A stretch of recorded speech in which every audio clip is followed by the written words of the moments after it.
Hey guys, welcome back. Do you feel sad? Are you unhappy? Or maybe would you like to describe somebody else as being sad or unhappy? Now, there are other phrases, idioms you could use to express sadness, how you're feeling, how other people are feeling when speaking in English. In this video lesson, we'll go through over 10 common English idioms you could use to express and describe sadness in English. Now, if this is the first time you're here on my YouTube channel, welcome. My name's Adriana from EnglishTeacherAdriana.com.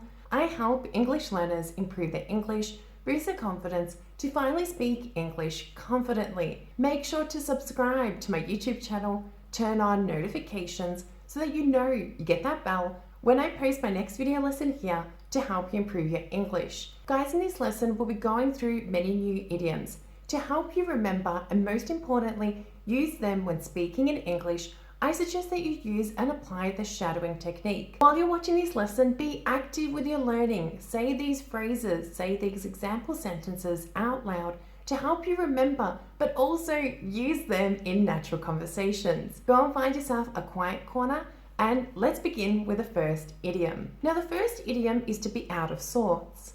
Out of sorts. This is a great idiom to use to describe somebody who doesn't look okay. They may be ill, they're looking unhappy because of this. For example, our family has been out of sorts since we found out our grandfather has been diagnosed with cancer. So here we are all feeling a little bit unhappy. We're not happy about the news, so instead of saying this, we're out of sorts. Careful pronunciation, out of sorts. Notice here the R, it's not sorts, no, don't roll the R, out of sorts, out of sorts. If you'd like to describe that somebody else, not you, is looking unhappy, then you could use an idiom down in the mouth.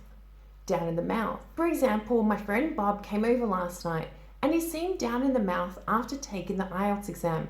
I don't think he did that well. So here, down in the mouth is being used to describe the fact that Bob seems unhappy. Careful pronunciation, down in the mouth. Down in the mouth. Now, a really informal idiom, I use this one quite often, is an idiom down in the dumps. Down in the dumps. Guys, this is slang and it's used to describe somebody who is really, really unhappy. So think of a dump, like a really big hole, and you just simply can't get out of it. So if you're really unhappy, you could use this idiom down in the dumps. For example, Bob really seemed down in the dumps yesterday. I don't think he did well on the IELTS exam. Careful pronunciation, down in the dumps. Down in the dumps. Now, if you're a mean person and you cause people to cry, or somebody's been mean to you and you've made somebody else cry, you could express this using the idiom to reduce to tears. To reduce to tears. For example, Mary reduced me to tears yesterday with her constant criticism. So here, I use the idiom, Mary reduced me to tears, to express the fact that she made me cry, okay? She was always criticizing me and she made me feel very unhappy and she caused me to cry. Careful pronunciation, to reduce to tears. Here, reduce is not reduce, okay? No, I know English is a tricky language. Okay, forget about the spelling here. It's reduce. Reduce, to reduce to tears. If you find yourself talking about something bad that has happened, but the consequences probably will be big, but they're not going to cause any real serious problems, then a great idiom you could use in this setting is, it's not the end of the world. It's not the end of the world. For example, Bob called me up this morning and told me that he only got 5.5 on his IELTS exam. He really wanted 7.5 to study abroad. I told Bob, look, it's not the end of the world. We can work, we can fix, and I'm sure that you'll get 7.5 in a few months. Careful pronunciation, it's not the end of the world. It's not the end of the world. Now for the next idiom, I want you to think a little bit. Think about a really sad movie that you watched, or think about a really emotional speech, or maybe somebody that's held a presentation, maybe somebody that sung a song, and you felt a little bit sad, like you wanted to cry. You know that feeling when you're watching a sad movie and tears are falling, or, okay, no, don't think about the tears at the moment, but you know, before you actually start crying, you're like stopping yourself. Maybe there's somebody there and you don't want to be emotional. You may have a lump in your throat. Now guys, this idiom, a lump in your throat, describes this feeling. So when you're maybe watching a movie, you're maybe holding a presentation, listening to a presentation, and you get a little bit emotional. Before you start crying, you may feel a lump in your throat. For example, our president's speech was so emotional, I felt like I had a lump in my throat. Careful pronunciation, lump in your throat. Lump in your throat. Now, if you find yourself having to describe a situation, maybe you find yourself in somebody else and you don't like that situation, but you cannot change the situation at all, then you could describe this with an idiom, just grin it and bear it.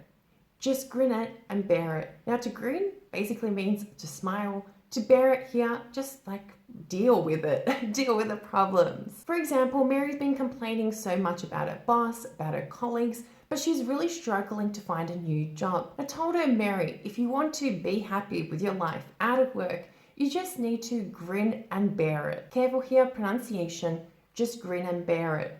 Okay, here are a lot of R's, don't be rolling them. Just grin it and bear it. Just grin it and bear it. Just grin it and bear it. Now, if you'd like to describe a person in your life that's really unhappy and they're causing other people around you, maybe you yourself, to be really unhappy, you could describe this person as being a misery guts. A misery guts. Basically, a misery guts is somebody who makes everybody else around you, around them, feel really unhappy. For example, these days, Mary's being such a misery guts. I'm trying to avoid contact with her so that I can keep a positive outlook on life. Careful pronunciation, misery guts. Misery guts. Now, the next idiom I'm sure you've heard in a lot of songs. If you haven't heard this idiom in songs, you need to listen to more English music. Guys, the idiom is feeling blue. Feeling blue. Guys, if you feel blue, it means that you feel a little bit unhappy, maybe a little bit depressed. Basically, you're not in a good emotional state. For example, Mary called me last night to have a chat with me because she was feeling blue. Careful pronunciation, feeling blue. Feeling blue. Now, if you'd like to describe somebody as being jealous of somebody for what they have, then you could use the idiom sour grapes. Sour grapes. Keep in mind, guys, that this idiom has nothing to do with sour grapes, okay? It's purely about jealousy and wanting what other people have. For example, Bob is suffering from sour grapes because he desperately wanted that promotion that Mary got. Careful here, pronunciation, sour grapes. Sour, sour, sour grapes. Also, if you'd like to describe that somebody is making other people feel a little bit unhappy, maybe it's their attitude, what they're doing, then you could use an idiom to put a damper on someone or something. For example, Mary's negative attitude put a damper on the party last night and we couldn't wait for it to end. Careful here, pronunciation, to put a damper on. To put a damper on. Remember, guys, that practice makes perfect. Make sure to watch this video lesson a few times. Use and apply the shadowing technique. So while you're watching this lesson, listen and repeat out loud all these new idioms, these examples, to help you remember, and most importantly, use them when speaking in English. Let's take it one step further now by completing a homework task together. Watch this video lesson for a third time, choose 5 new idioms, and use them in a sentence in the comments below this video. Also, guys, if you found this video lesson useful, please do let me know by smashing that like button. Like this video and subscribe to my YouTube channel. Turn on notifications so you know you get that bell when I post my next video lesson here to help you improve your English. Continue learning with me by downloading my free audio guide where I share with you exactly what you need to be doing every single day to drastically improve your confidence speaking in English. Thank you for watching, thank you for being here, and I look forward to seeing you in my next lesson. Bye for now.